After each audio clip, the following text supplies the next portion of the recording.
Olá a todos, nós somos o Grupo 8, composto por mim, Gabriela Aguiar, Marcelo Muniz, Calma Araújo, Maritiana, Juliana Pérez e Mona Vasconcelos. E hoje vamos apresentar um tema essencial para compreender os direitos humanos na atualidade, a Convenção contra a Tortura e outros tratamentos, ou penas cruéis, desumanos ou degradantes. Esse tratado é um marco fundamental na proteção da dignidade humana, pois busca erradicar uma das principais, mais antigas e dolorosas da história, a tortura. Mas antes de falarmos sobre o conteúdo da Convenção, é importante entender de onde ela surgiu e por que se tornou necessária. Após a Segunda Guerra Mundial, 1939 e 1945, o mundo se deparou com atrocidades imagináveis. Milhões de pessoas foram torturadas, mortas e submetidas a experiências médicas cruéis, principalmente nos campos de concentração nazistas. Esses fatos chocaram a humanidade e provocaram profunda reflexão sobre a necessidade de proteger o ser humano contra o Estado. Dessa indignação nasceu em 1945 a Organização das Nações Unidas, a ONU, que tinha entre seus principais objetivos garantir a paz e prevenir novas violações dos direitos humanos. 3 anos depois, em 1948, veio a Declaração Universal dos Direitos Humanos, cujo artigo 5º já afirmava: ninguém será submetido à tortura, nem a penas ou tratamentos cruéis, desumanos ou degradantes. Mas apesar dessa conquista, o mundo continuou presenciando regimes autoritários e prática de tortura, principalmente durante a Guerra Fria, de 1947 a 1991. Em muitos países da América Latina, África e Ásia, a tortura era usada como instrumento político e repressivo. Diante disso, a ONU entendeu que não bastava uma declaração de princípios, era preciso um tratamento com força jurídica obrigatória e mecanismo de fiscalização. Após longos anos de debate e negociações, a Convenção contra a Tortura foi aprovada em 10 de dezembro de 1984, entrando em vigor internacionalmente em 26 de junho de 1987, data que hoje é celebrada como o Dia Internacional de Apoio às Vítimas de Tortura. O objetivo central dessa Convenção é prevenir, punir e erradicar qualquer forma de tortura, independentemente de motivo ou da autoridade envolvida. E é nesse cenário internacional que o Brasil, recém-saído de uma ditadura militar, decidiu aderir a esse compromisso global de defesa dos direitos humanos. Em 26 de junho de 1987, a Convenção contra a Tortura e outros tratamentos ou penas cruéis, desumanos ou degradantes era assinada nas Nações Unidas. A internalização do documento pelo Brasil 4 anos depois foi um importante passo para reafirmar o comando constitucional que proíbe a tortura no país. Evidências apontam, no entanto, que a tortura é um tema atual para milhares de brasileiros em contato com o Estado. As audiências de custódia registraram pelo menos 44 mil relatos de tortura e maus-tratos no ato da prisão desde 2015. Em 2021, o Disque 100 registrou 9.479 denúncias de violações à população privada de liberdade, um aumento de 213% em comparação em 2013. O Conselho Nacional de Justiça, CNJ, trabalha junto a tribunais e magistrados em rede com organizações como o MNPCT e APT para erradicar a tortura e maus-tratos no contexto da justiça criminal e da execução penal. As ações incluem manual, formações, troca de experiência e ajuste de fluxos operacionais. Desde 2019, a iniciativa integra o programa Fazendo Justiça, parceria com o Programa das Nações Unidas. O tema também é o objetivo da atuação da UNF, a nova unidade que monitora o cumprimento das decisões da Corte Interamericana de Direitos Humanos no país. Bom, eu vou falar sobre os principais compromissos do Brasil, Que ao ratificar a Convenção, o Brasil assumiu um compromisso profundo com a comunidade internacional e com a sua própria sociedade. Entre as principais obrigações estão a proibição absoluta da tortura, sem exceções, mesmo em estado de guerra, estado de sítio ou ameaça à segurança nacional, a criminalização da tortura, que levou à criação da Lei 9.455 de 1997, que define o crime e estabelece penas severas. O dever de interagir, de investigar e punir todos os casos de tortura. A proteção à vítima e reparação dos danos causados. O treinamento de agentes públicos como policiais, militares, médicos, agentes penitenciários. E a proibição de extradição de pessoas para países que possam, onde elas possam sofrer tortura, né? E a prestação de relatórios periódicos à ONU, explicando as medidas adotadas. Esses compromissos, eles foram fundamentais para a criação de uma nova cultura institucional de respeito aos direitos humanos. Meu nome é Kaoma e falo sobre motivações políticas e sociais. Para entender motivações do Brasil, precisamos olhar para o passado recente de repressão e dor. Durante o regime militar de 64 a 85, centenas de pessoas foram presas, arbitrariamente, torturadas e assassinadas por motivos políticos. Muitas famílias nunca tiveram o direito de enterrar seus entes queridos. Com o fim da ditadura, a sociedade chamava por verdade, memória e justiça. Movimentos sociais, igrejas, jurídicas e organizações como a OAB, CNBB e a Anistia Internacional encerraram forte pressão para que o Estado reconhecesse e punisse as violações. Essas pressões internas se somaram a pressões internacionais. O Brasil, que buscava reconquistar a credibilidade num cenário global, sabia que aderir à Convenção seria um passo decisivo para mostrar seu compromisso com os direitos humanos. Além disso, internamente havia um desejo de reconstruir o Estado de Direito, um Estado baseado em leis a respeito de dignidade humana e transparência pública.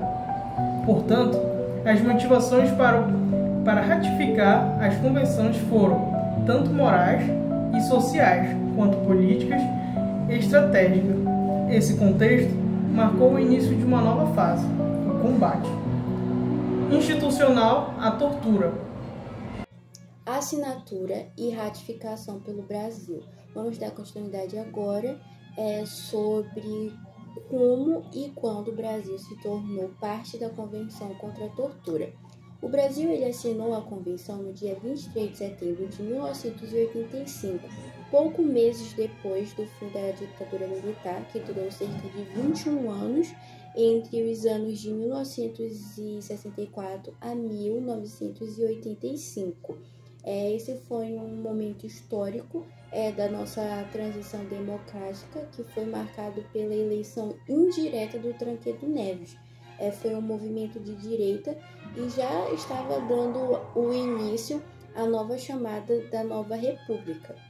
A assinatura da Convenção foi, portanto, um gesto simbólico e político que representava o rompimento do nosso passado autoritário e a reconstrução da nossa imagem internacional.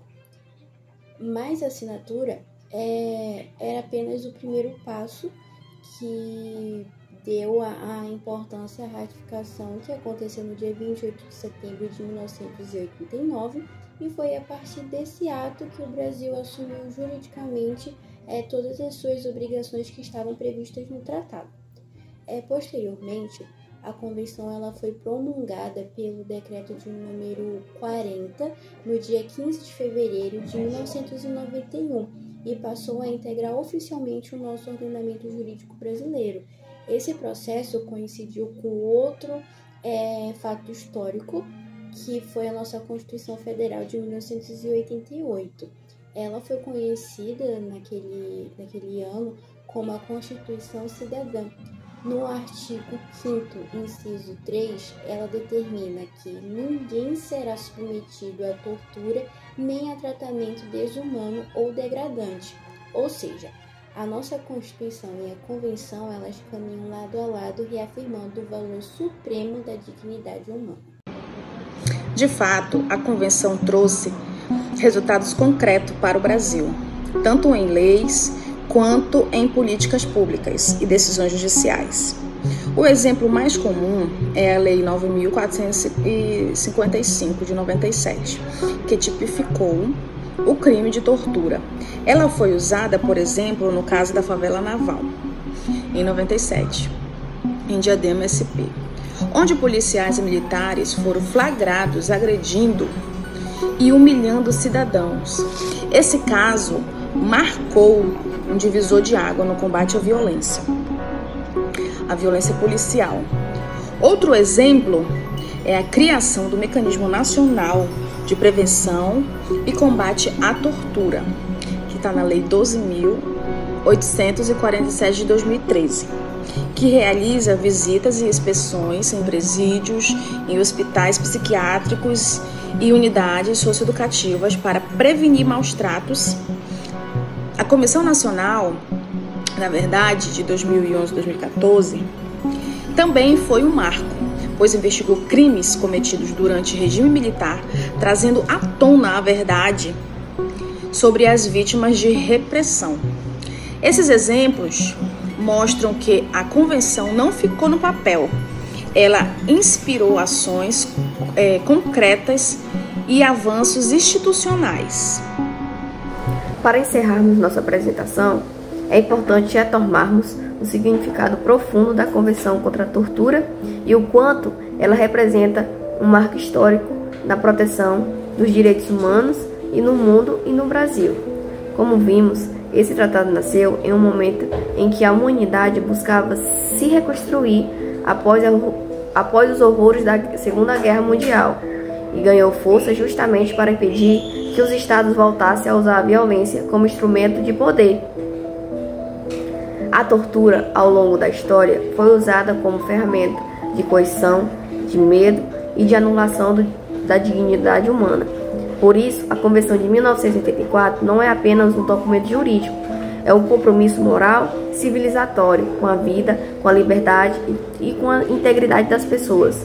No caso brasileiro, a assinatura em 1985 e a ratificação em 1989 representam um momento de transição. O país deixava para trás o regime autoritário e dava os primeiros passos rumo à redemocratização.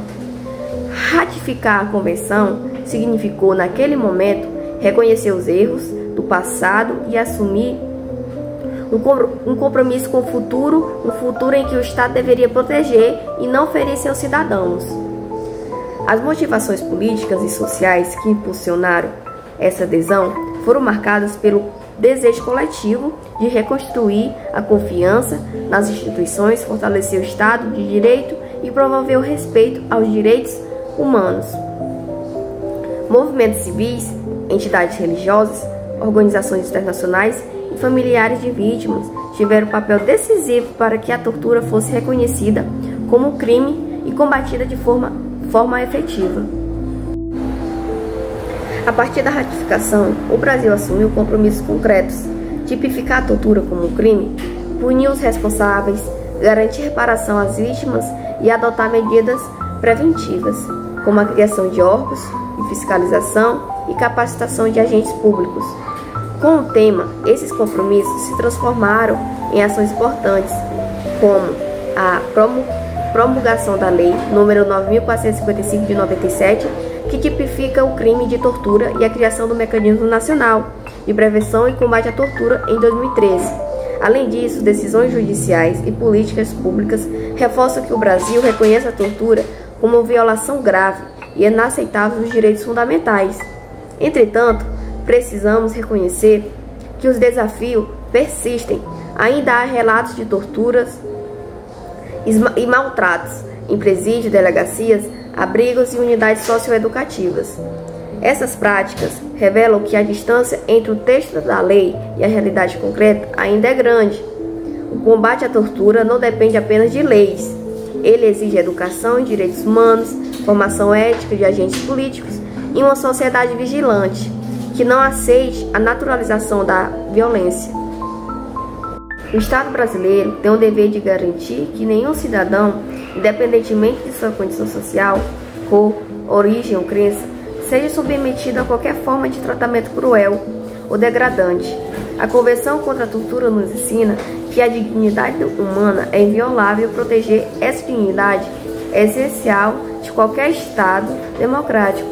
Portanto, mais do que um documento internacional, esse tratado deve ser entendido como um instrumento de transformação social. Ele nos convida constantemente a refletir sobre o tipo de sociedade que queremos construir, uma sociedade que pune com justiça, mas nunca com crueldade, que aplica a lei, mas preserva a humanidade. Em tempos em que os discursos autoritários ainda tentam justificar a violência estatal, a Convenção continua atual, necessária e indispensável. Encerramos então e reafirmando o lema que inspira o espírito dessa Convenção e de todas as democracias comprometidas com os direitos humanos. Nenhuma circunstância, nenhum pretexto e nenhuma autoridade pode justificar a tortura. Que essa mensagem nos lembre que defender a dignidade humana é dever de todo o Estado, da sociedade e de cada um de nós.